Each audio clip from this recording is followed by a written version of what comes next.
정관 수술을 한 남편에게 아내가 임신 사실을 고백했습니다. 그 순간부터 제 인생은 완전히 달라졌습니다. 이 이야기가 끝까지 궁금하신 분들, 지금 바로 구독과 좋아요 눌러주세요. 저는 지금 이 글을 쓰면서도 손이 떨립니다. 50대 초반. 저는 그냥 평범한 사람입니다.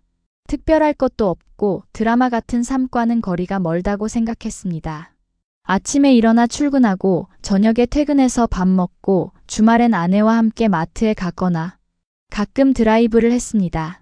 그게 전부였습니다. 그리고 저는 그 평범함이 너무 좋았습니다. 우리 부부는 결혼한 지 26년이 됐습니다. 처음엔 다들 그렇듯 힘들었습니다. 작은 월세방에서 시작해서 둘이 허리띠 졸라매며 아이 둘을 키웠습니다. 첫째가 중학교 들어갈 무렵엔 겨우 내 집 마련도 했고 둘째가 고등학교를 졸업할 즈음엔 어느 정도 숨통이 트이기 시작했습니다. 그렇게 20년 넘게 함께 버텨온 사람이 제 아내였습니다. 싸운 적도 물론 있었습니다. 돈 문제로, 아이들 교육 문제로, 시댁 문제로 안 싸운 부부가 어디 있겠습니까? 하지만 우리는 항상 어떻게든 다시 앉아서 이야기를 했고 그렇게 봉합하며 살아왔습니다. 저는 그게 우리 부부의 힘이라고 믿었습니다. 대화할 수 있는 부부. 서로를 이해하려 노력하는 부부. 지금 생각하면 참 웃깁니다. 10년 전 저는 정관 수술을 받았습니다. 아내와 충분히 상의한 결정이었습니다. 아이 둘 이미 충분했습니다. 첫째는 벌써 대학을 바라보고 있었고 둘째도 머지않아 독립할 나이가 될 터였습니다. 우리에게 남은 건 노후였습니다. 우리 둘만의 시간. 그걸 준비해야 할 시기라고 생각했습니다. 수술 자체는 간단했습니다. 당일 수술에 며칠 쉬면 끝. 의사 선생님도 말씀하셨습니다. 이제 피임 걱정은 하지 않으셔도 됩니다. 그 말이 그렇게 믿음직스러울 수가 없었습니다. 이후 우리 부부의 삶은 조금 더 가벼워졌습니다. 아이들 학비 부담은 여전했지만 심리적으로는 분명히 달랐습니다. 더 이상 아이 걱정은 없었으니까요. 우리는 조금씩 노후 준비를 시작했습니다. 적금도 더 넣고 부부 여행도 처음으로 다녀봤습니다. 제주도, 강릉, 그리고 처음으로 둘이 떠난 일본 여행. 아내는 그 여행에서 오랜만에 많이 웃었습니다. 저도 그랬습니다. 그때는 몰랐습니다. 그 웃음 뒤에 뭐가 있었는지. 이상한 낌새를 처음 느낀 건 약 1년 전이었습니다. 딱히 뭐라고 설명하기 어려운 감각이었습니다. 아내의 말수가 조금 줄었습니다. 전화를 받을 때 자리를 피하는 일이 생겼습니다.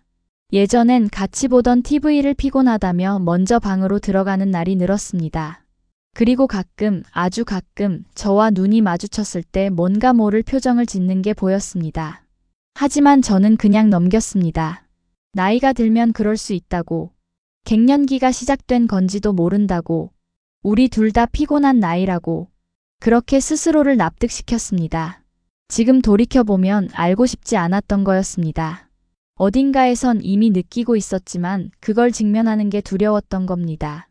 26년을 함께한 사람에 대한 의심을 시작한다는 게 그게 얼마나 무서운 일인지.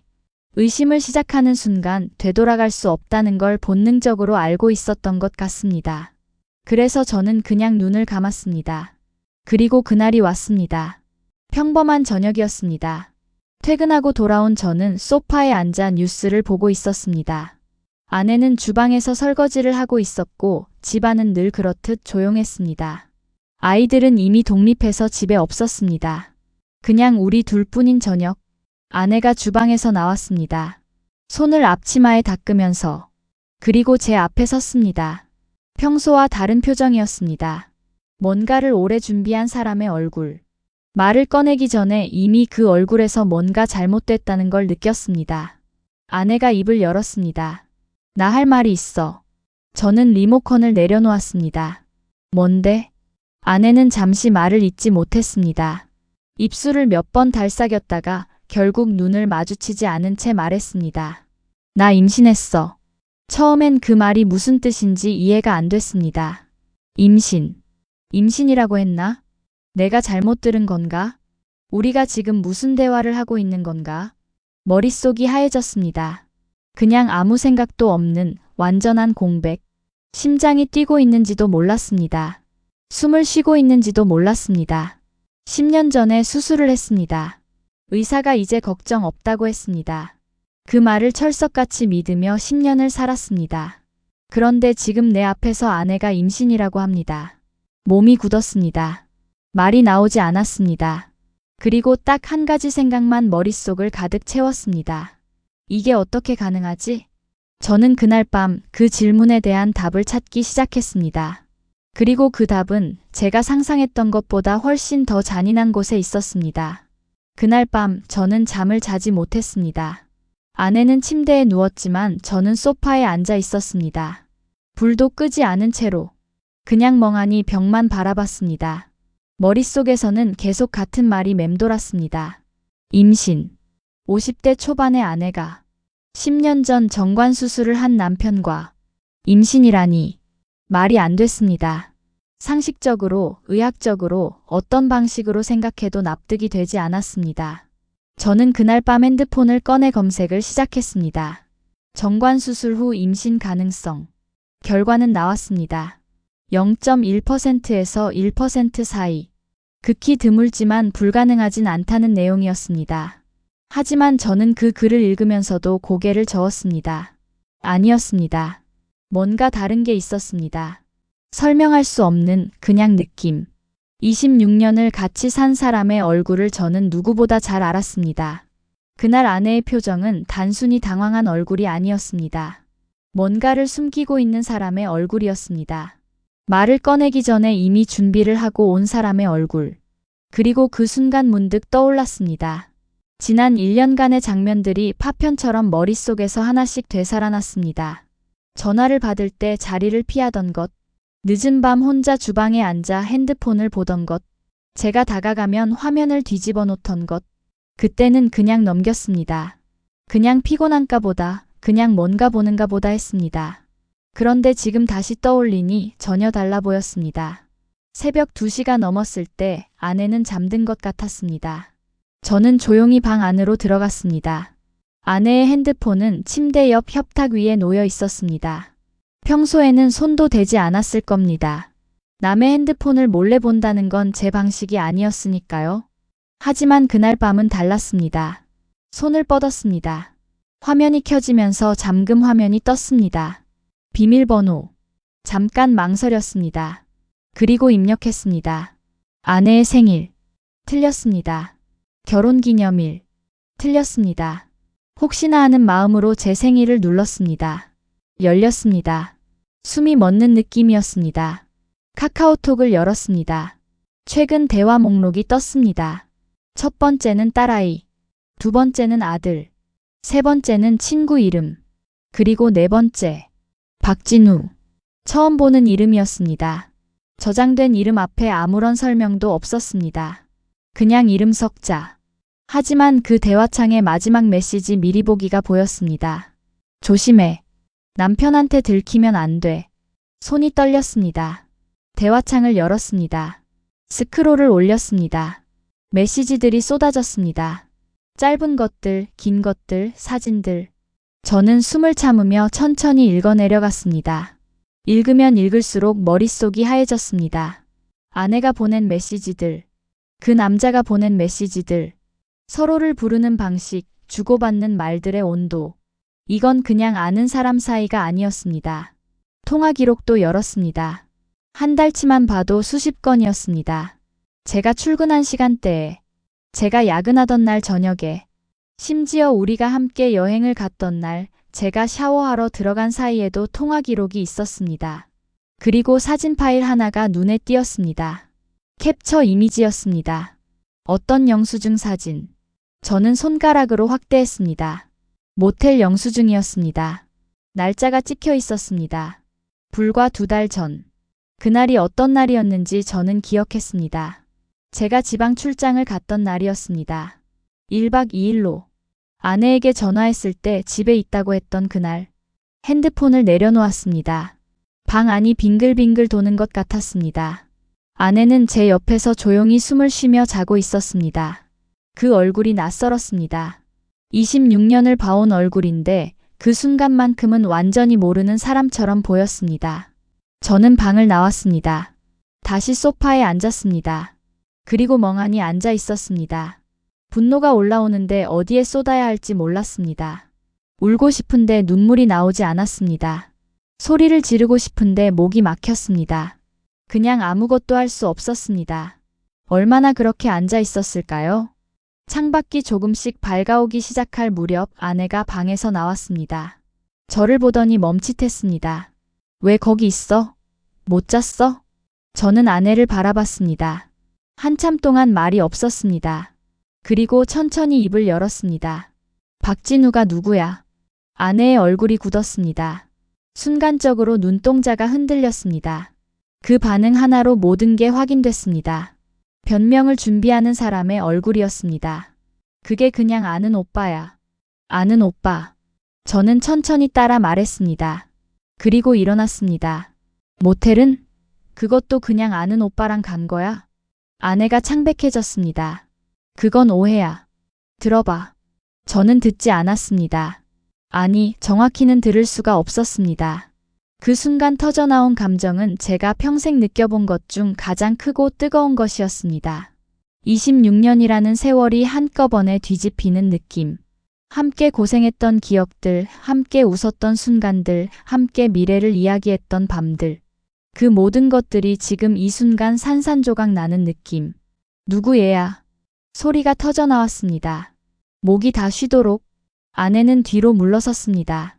그리고 떨리는 목소리로 말했습니다. 당신 아이라고 진짜야. 믿어줘. 그 말이 오히려 더 분노를 키웠습니다. 이 상황에서, 이 증거들 앞에서 아직도 같은 말을 하고 있다는 사실이 저를 얼마나 우습게 보면 저 말이 통할 거라고 생각하는 건지. 당신 아이야. 당신 아이라고. 아내는 계속 같은 말만 반복했습니다. 눈물을 흘리면서, 손을 잡으려 하면서. 저는 그 손을 뿌리쳤습니다.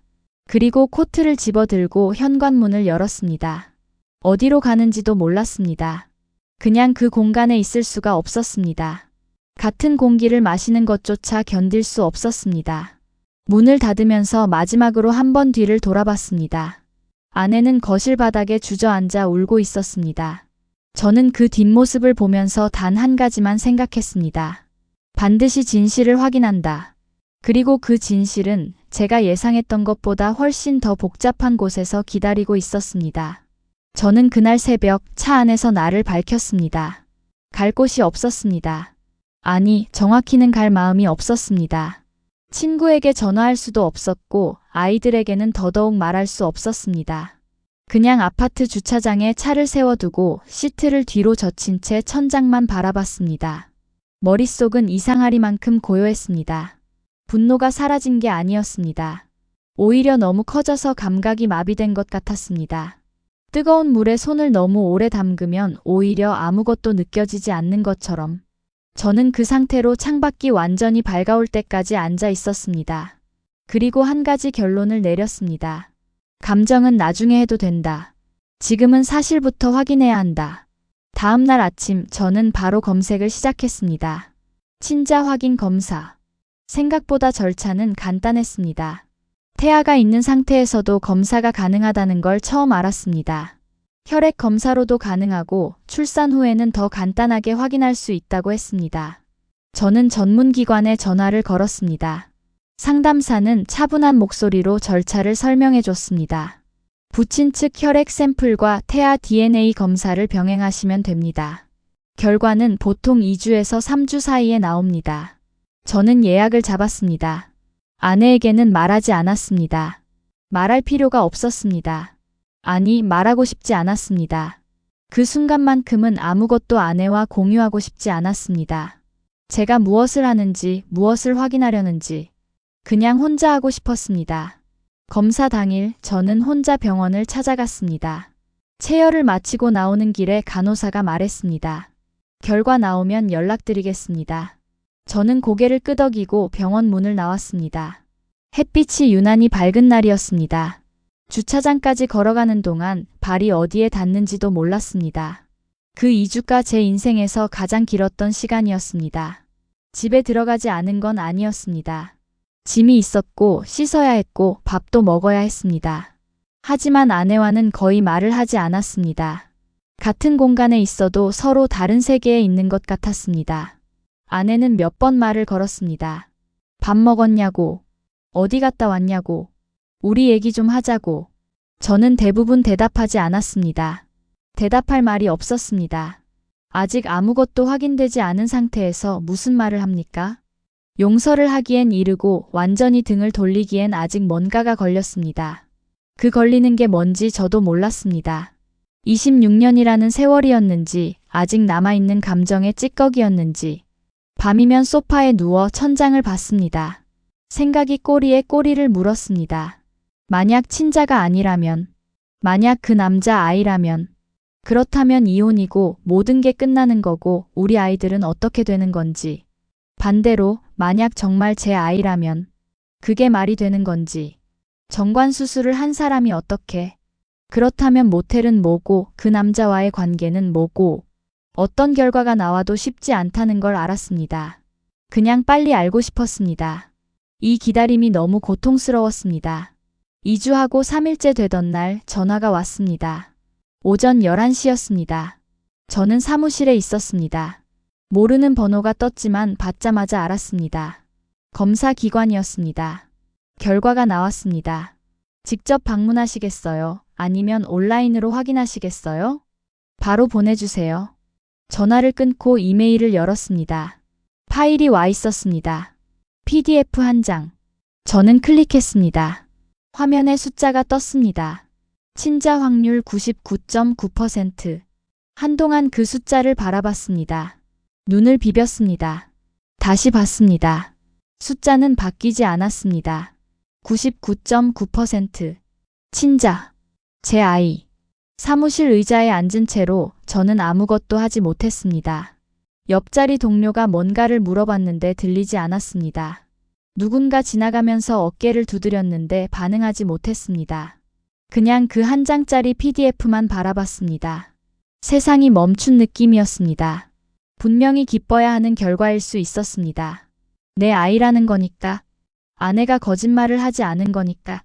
그런데 이상하게도 기쁘지 않았습니다. 오히려 더 혼란스러웠습니다. 머릿속에서는 전혀 다른 질문들이 폭발하듯 터져나왔습니다. 이게 말이 돼? 10년 전 수술을 했습니다. 의사가 직접 확인했습니다. 그 이후로 한 번도 피임 걱정을 한 적이 없었습니다. 그런데 친자라고요. 99.9%로. 오후에 저는 수술했던 병원을 찾아갔습니다. 담당 의사는 제 차트를 보더니 잠시 생각하다가 말했습니다. 정관 수술 후에도 드물게 임신이 가능합니다. 정관이 자연적으로 재연결되는 경우가 있거든요. 확률은 낮지만 완전히 불가능하진 않습니다. 수술 후 주기적으로 확인 검사를 받으셨어야 했는데 저는 의사의 말을 들으면서 고개를 끄덕였습니다. 그런데 마음속 어딘가에서는 계속 다른 목소리가 들렸습니다. 그럼 모텔은 뭐지? 친자라는 사실이 모든 걸 해결해주지 않았습니다. 아이가 제 아이라는 건 확인됐습니다. 하지만 그게 전부가 아니었습니다. 박진우라는 이름, 수십 건의 통화 기록, 새벽에 주고받은 메시지들, 그리고 모텔 영수증. 그것들은 여전히 사라지지 않았습니다. 아이가 제 아이라는 사실이 그 남자와의 관계를 지워주지는 않았습니다. 오히려 더 복잡해졌습니다. 만약 정말 아무 일도 없었다면 그 모든 증거들은 어떻게 설명이 되는 건지, 반대로 만약 관계가 있었다면 어떻게 아이가 제 아이일 수 있는 건지. 저는 그날 밤 집에 돌아와 아내 앞에 앉았습니다. 아내는 제 표정을 읽으려는 듯 조심스럽게 바라봤습니다. 저는 천천히 입을 열었습니다. 친자 검사했어. 결과 나왔어. 아내의 얼굴이 굳었습니다. 결과가 어떻게 됐어? 당신 말이 맞았어. 내 아이야. 아내의 눈에 눈물이 차올랐습니다. 입술이 떨렸습니다. 뭔가 말을 하려는 것 같았습니다. 저는 말을 이었습니다. 그런데 아내가 멈췄습니다. 박진우는 여전히 설명이 안 돼. 그 순간 아내의 표정이 무너졌습니다. 눈물이 흘러내렸습니다. 손이 떨렸습니다. 그리고 저는 그 얼굴을 보면서 직감했습니다. 이건 억울함의 눈물이 아니었습니다. 들킨 사람의 눈물이었습니다. 더 이상 숨길 수 없게 된 사람의 눈물. 말해. 제 목소리는 생각보다 차분했습니다. 소리를 지를 힘도 없었습니다. 다 말해. 그 남자 누구야? 어떻게 된 거야? 아내는 한동안 울기만 했습니다. 그리고 천천히, 아주 천천히 입을 열기 시작했습니다. 그 이야기는 제가 상상했던 것보다 훨씬 더 깊은 곳에서 시작되고 있었습니다. 아내는 한참을 울었습니다. 저는 기다렸습니다. 재촉하지 않았습니다. 서두를 이유가 없었습니다. 이미 26년이라는 시간이 흘렀고 지금 이 순간 몇 분이 더 걸린다고 해서 달라질 건 없었습니다. 오히려 그 침묵이 저를 더 냉정하게 만들었습니다. 분노가 식으면서 그 자리에 단단하고 차가운 무언가가 들어차는 느낌이었습니다. 아내가 겨우 입을 열었습니다. 진우는 오래된 사람이야. 얼마나? 2년 됐어. 2년. 그 숫자가 가슴 한가운데 박혔습니다. 2년이면 제가 처음 낌새를 느끼기도 전부터입니다.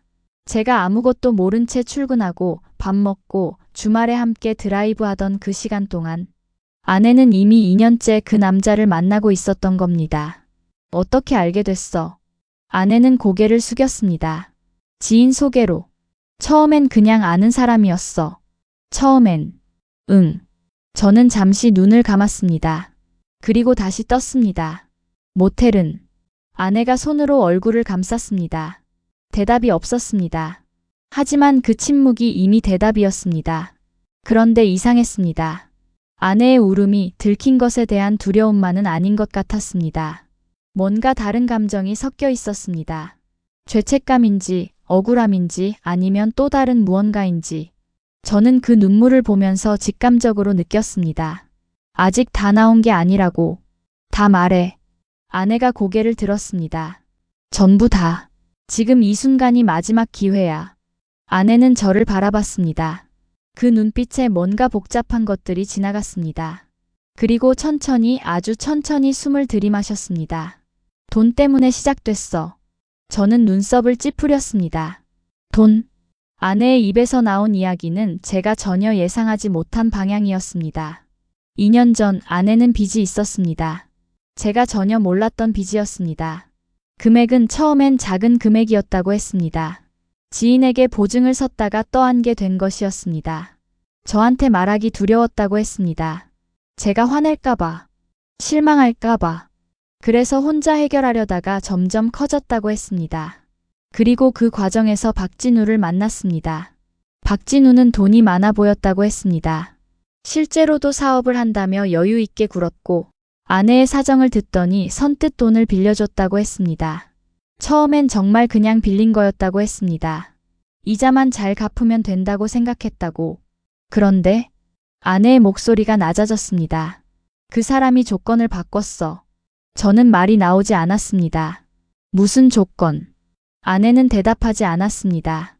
하지만 이미 알고 있었습니다. 대답을 듣지 않아도 그 남자는 처음부터 계획이 있었던 겁니다. 돈이 궁한 여자에게 접근해서 빌려주고 그 다음엔 갚을 수 없게 만들고 그리고 다른 방식으로 요구하는 교과서 같은 방식이었습니다. 아내는 처음엔 거부했다고 했습니다. 하지만 빚은 계속 불어났고 그 남자는 계속 압박했고 결국 아내는 무너졌다고 했습니다. 저는 그 말을 들으면서 손이 떨리는 걸 느꼈습니다. 분노인지 슬픔인지 구분이 안 됐습니다. 피해자인 건지 가해자인 건지도 모호했습니다. 아내는 분명 그 상황에서 선택을 했습니다. 저한테 말할 수도 있었습니다.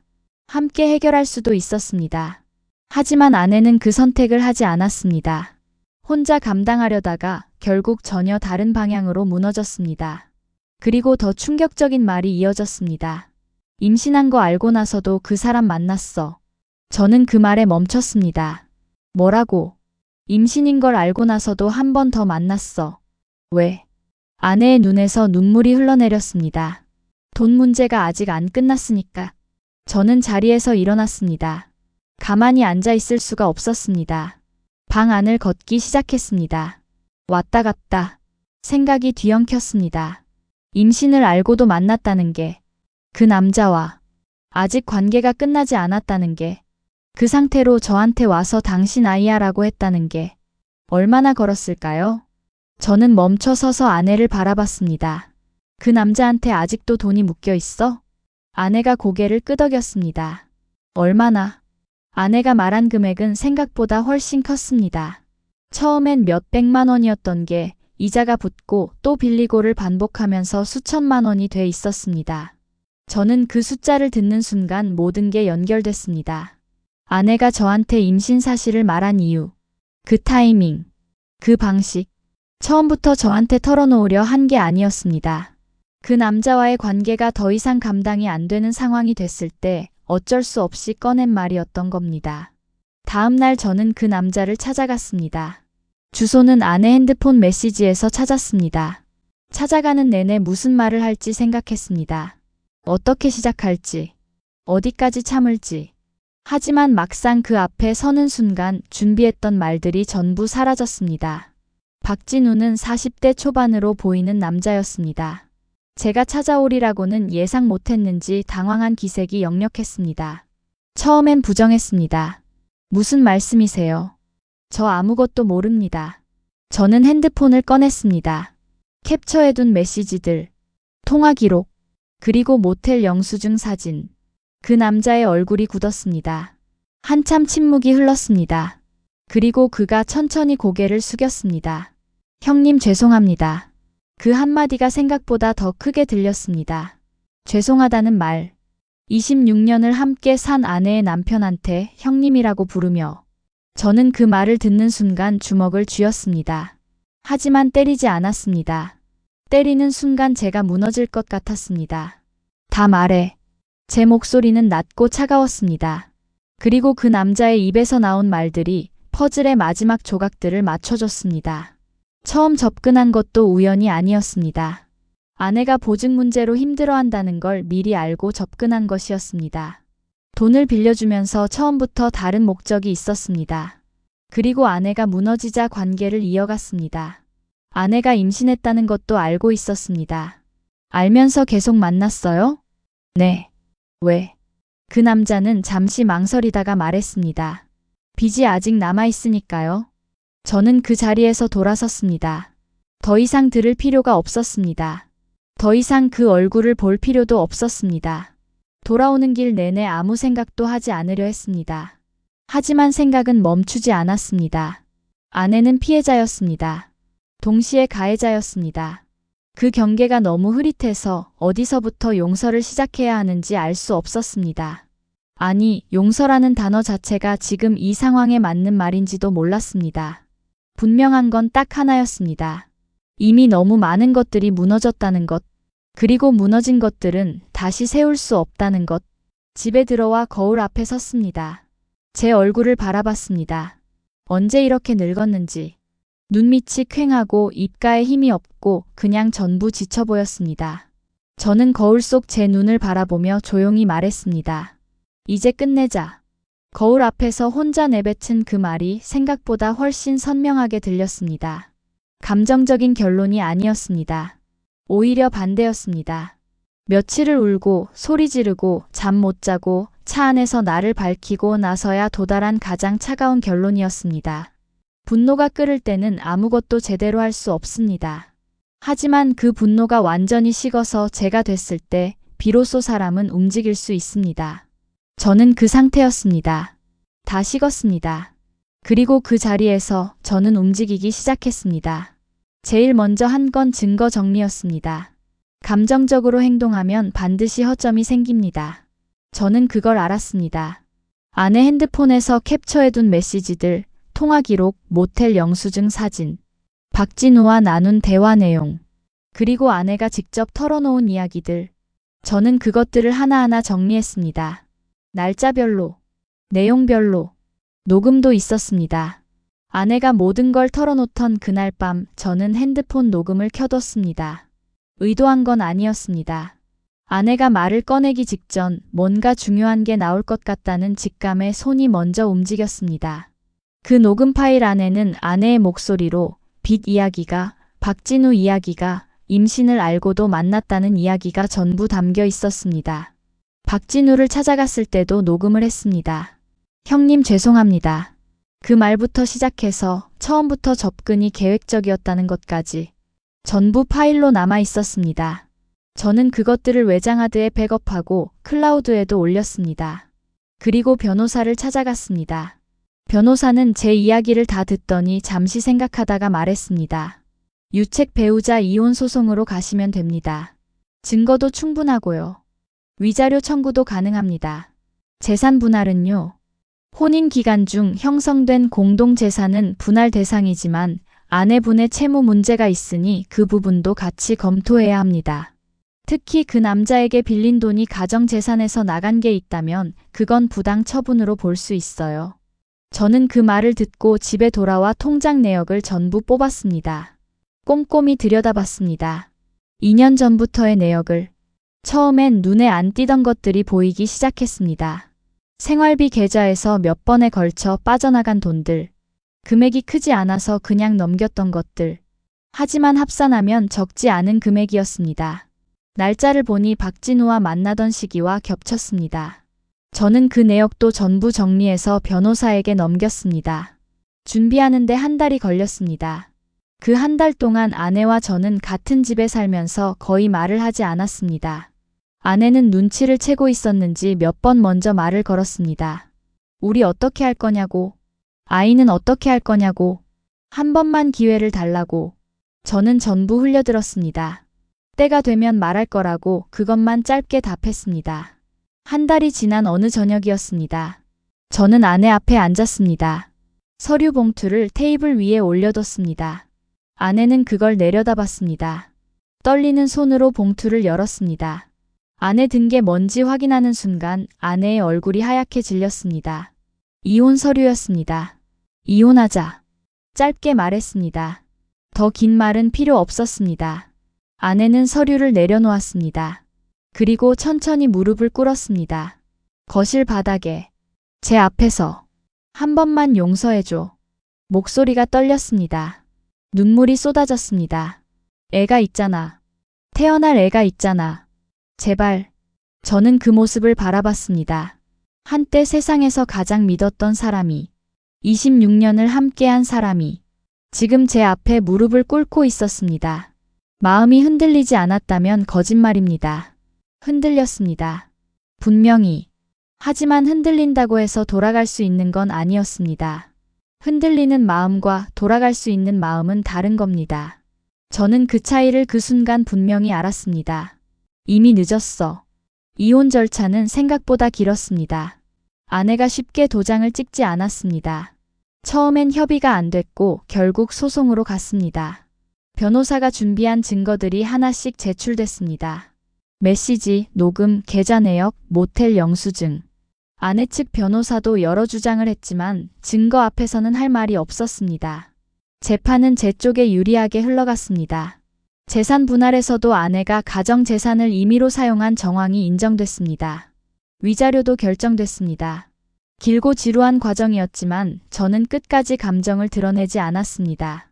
재판정에서도, 복도에서 아내와 마주쳤을 때도 그냥 해야 할 일을 했습니다.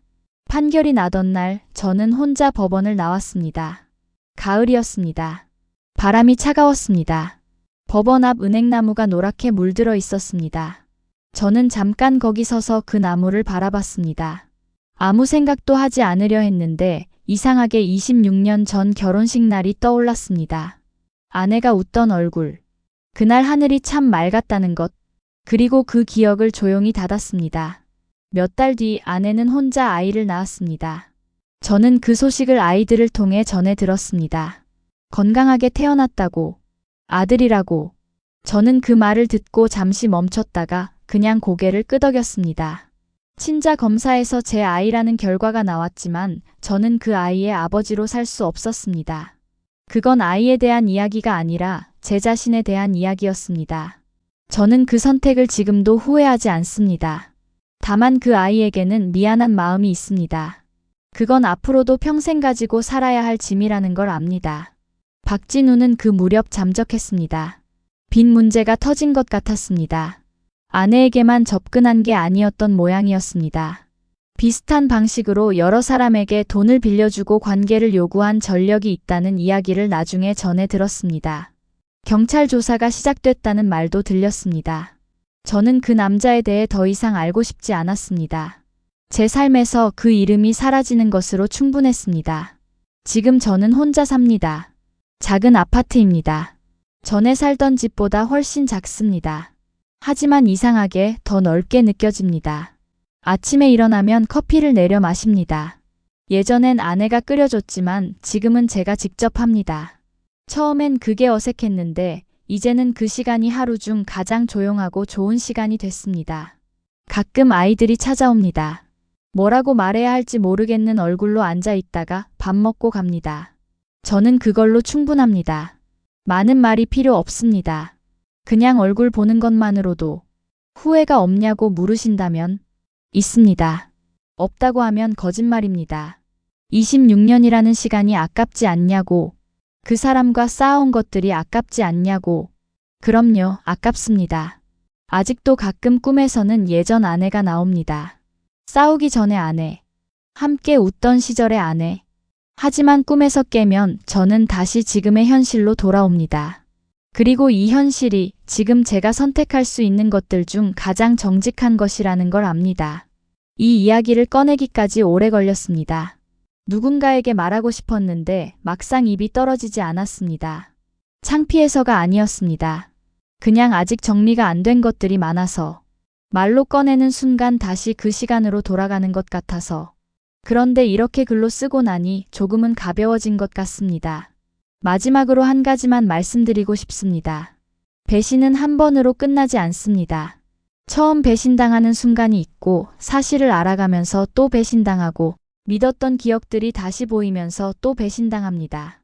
그게 반복됩니다. 한동안은. 그리고 그날 저는 아내를 잃은 게 아니었습니다. 사람을 잃었습니다.